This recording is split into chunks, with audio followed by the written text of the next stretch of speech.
अस्सलामुअलैकुम एवरीवन, ईद मुबारक। कैसे हैं आप लोग? Hope you are all doing well. हम भी अल्हम्दुलिल्लाह अल्लाह ताला के करम से बिल्कुल ठीक ठाक हैं और मज़े में ईद इंजॉय कर रहे हैं। और ये है ईद का सेकंड डे जिसकी रूटीन मैं आप लोगों के साथ शेयर करूंगी। घर पे मैंने क्या क्या किया और हम कहाँ गए सेकंड डे ऑफ ईद, सारी रूटीन आप लोगों के साथ शेयर करूंगी। So stay tuned. ईशा और हानी की मेहंदी थोड़ी सी लाइट हो गई थी क्योंकि उन्होंने चांद रात से भी एक दिन पहले लगवाई थी, तो वो कह रही थी कि मम्मा सेकंड डे ऑफ ईद है तो हमारी दोबारा से आप करवा दें ये।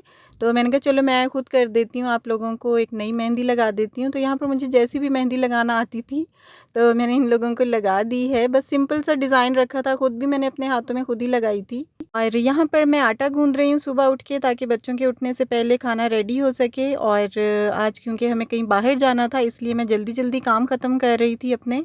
और आप लोगों के साथ शेयर करूंगी कि हम कहाँ पर गए थे। और यहाँ पर मैं पाए निकाल के रख रही हूँ जो मैंने कल बनाए थे, तो वही मैंने फ्रिज से निकाल लिए थे क्योंकि पाए सबको पसंद हैं। तो मैंने इनको दोबारा से रीहीट किया था और ये बिल्कुल एकदम फ्रेश हो गए थे। कल एक्चुअली काफ़ी कुछ मैंने बनाया हुआ था और इसके अलावा रात में हम बाहर चले गए थे, बाहर खाना था और इसलिए फिर ये बचे हुए थे, तो मैंने सोचा कि यही निकाल कर इन्हें यूटिलाइज़ किया जाए। इसी तरह ये खीर भी मेरी बची हुई थी और ये भी मैंने निकाल ली थी अभी खाने के लिए सेकंड डे। और मेरी बच्चियां भी खीर बिल्कुल नहीं खाती, तो इस तरह ये 2-3 दिन तो पड़ी रहती है। खैर मैंने इसीलिए कम बनाई थी और इस तरह मैंने अब इसे निकाल लिया था ताकि इसको भी फिनिश किया जा सके।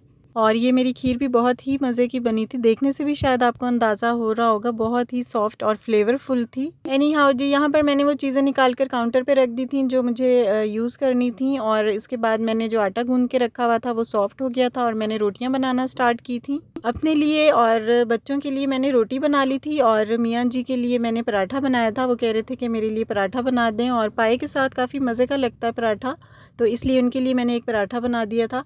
और यहाँ पर मैं बना रही हूँ रोटियाँ, और रोटियाँ बनाने के बाद मैंने बस एक ही पराठा बनाया था और इसमें मैंने घी का यूज़ किया था क्योंकि पराठे में घी अगर डाला जाए तो ये ज़्यादा इससे क्रिस्पी भी बनता है और मज़े का भी लगता है। डिफरेंट मेथड होते हैं पराठा बनाने के, मुझे 2 से 3 मेथड आते हैं, लेकिन मुझे ये वाला बहुत सिंपल लगता है और ईजी लगता है। जब टाइम कम हो तो इस तरह के बल वाले पराठे बड़े आसानी से बन जाते हैं।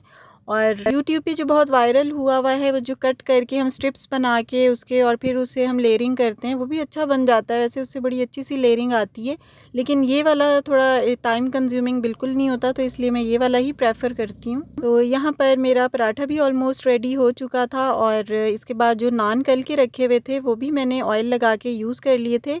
मैं इन नान वगैरह जो होते हैं उनको बिल्कुल मैं डिस्कार्ड नहीं करती हूँ, फ्रिज में रख देती हूँ और बाद में मैं नेक्स्ट डे या नेक्स्ट टू नेक्स्ट डे मैं इसको ऑयल लगा के रीयूटिलाइज़ कर लेती हूँ। बच्चे भी इसे शौक से खा लेते हैं फ्राई करके। और ये है जनाब ईदी दिखाने का टाइम। हानी और आयशा ईदी निकाल के बैठी हुई थी, तो मैंने थोड़ा सा इनका वीडियो शूट कर लिया है।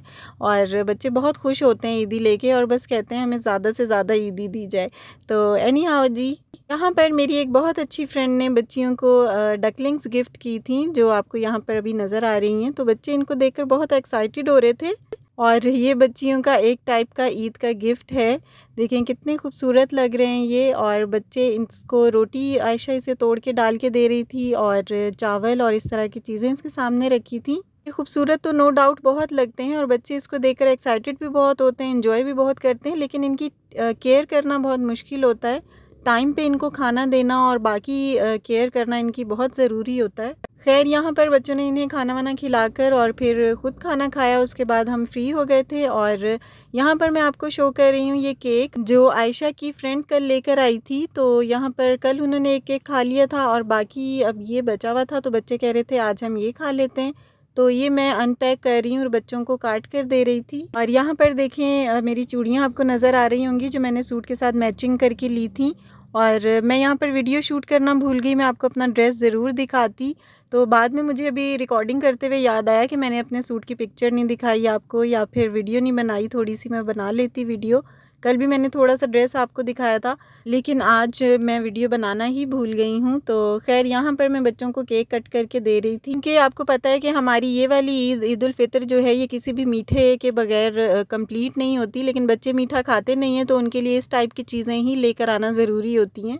और जनाब घर के कामों से फ्री होकर हम जा रहे हैं बाहर। ये आपको लिफ्ट नज़र आ रही है नीचे जाने के लिए। एक्चुअली हमें जाना था मरी और नाइट भी स्टे करना था, लेकिन बहुत ज़्यादा रश था। हम बाहर निकले तब हमें पता चला कि गाड़ियों का बहुत ज़्यादा रश है और वहाँ जो हमारा 1.5 या 2 आवर्स का रास्ता है वो बहुत ज़्यादा लंबा हो जाएगा, तो इसलिए फिर हम वहाँ जाने का इरादा हमने कैंसिल कर दिया था। ये देखें यहाँ पर आपको रास्ते में नज़र आ रहा है कि बहुत ही ज़्यादा लंबी लाइंस लगी हुई थी गाड़ियों की, क्योंकि ईद के दिन है, ऑब्वियसली वेकेशंस होती हैं सबको, तो लोग इस तरह दूर के मकामात पर जाकर नाइट स्टे करते हैं और रश भी ऑब्वियसली होता है, तो इसलिए फिर हमने वो अपना इरादा मुलतवी कर दिया था और फिर हमने कुछ और प्लान किया कि इस्लामाबाद के अंदर ही थोड़ा सा बच्चों को एंजॉय करवा दें। तो हम यहाँ पर हार्डीज आ गए थे, हर जगह ही बहुत रश था, यहाँ पर भी बहुत रश था और यहाँ पर जाकर बच्चों को थोड़ा झूलों का शौक होता है, राइड्स वगैरह का, तो इनको हमने राइड्स दिला दी थी। और ईद के दिनों में तो कुछ ज़्यादा ट्रैवल के लिए प्लान भी नहीं करना चाहिए, स्पेशली इन शहरों में जहाँ पर विजिटर्स आते हैं। एनी हाउ जी, यहाँ पर बच्चों ने थोड़ा सा एंजॉय किया और खाना वाना खाया, थोड़ा सा सब ने खाया, लेकिन मैंने नहीं खाया था क्योंकि मुझे यहाँ का कुछ ख़ास कुछ भी पसंद नहीं है हार्डीज़ का, तो मैंने कहीं और से खाना खाया था। So this is all about my today's vlog. आपसे मिलती हूँ इंशाल्लाह नेक्स्ट वीडियो में with a brand new content. अपना ख्याल रखिएगा, अपने प्यारों का ख्याल रखिएगा, and yes, if you are new on my channel please do subscribe. इंशाल्लाह आपसे नेक्स्ट वीडियो में मुलाकात होती है, एंड ईद मुबारक to you and all of your family. Take care और अल्लाह हाफिज़।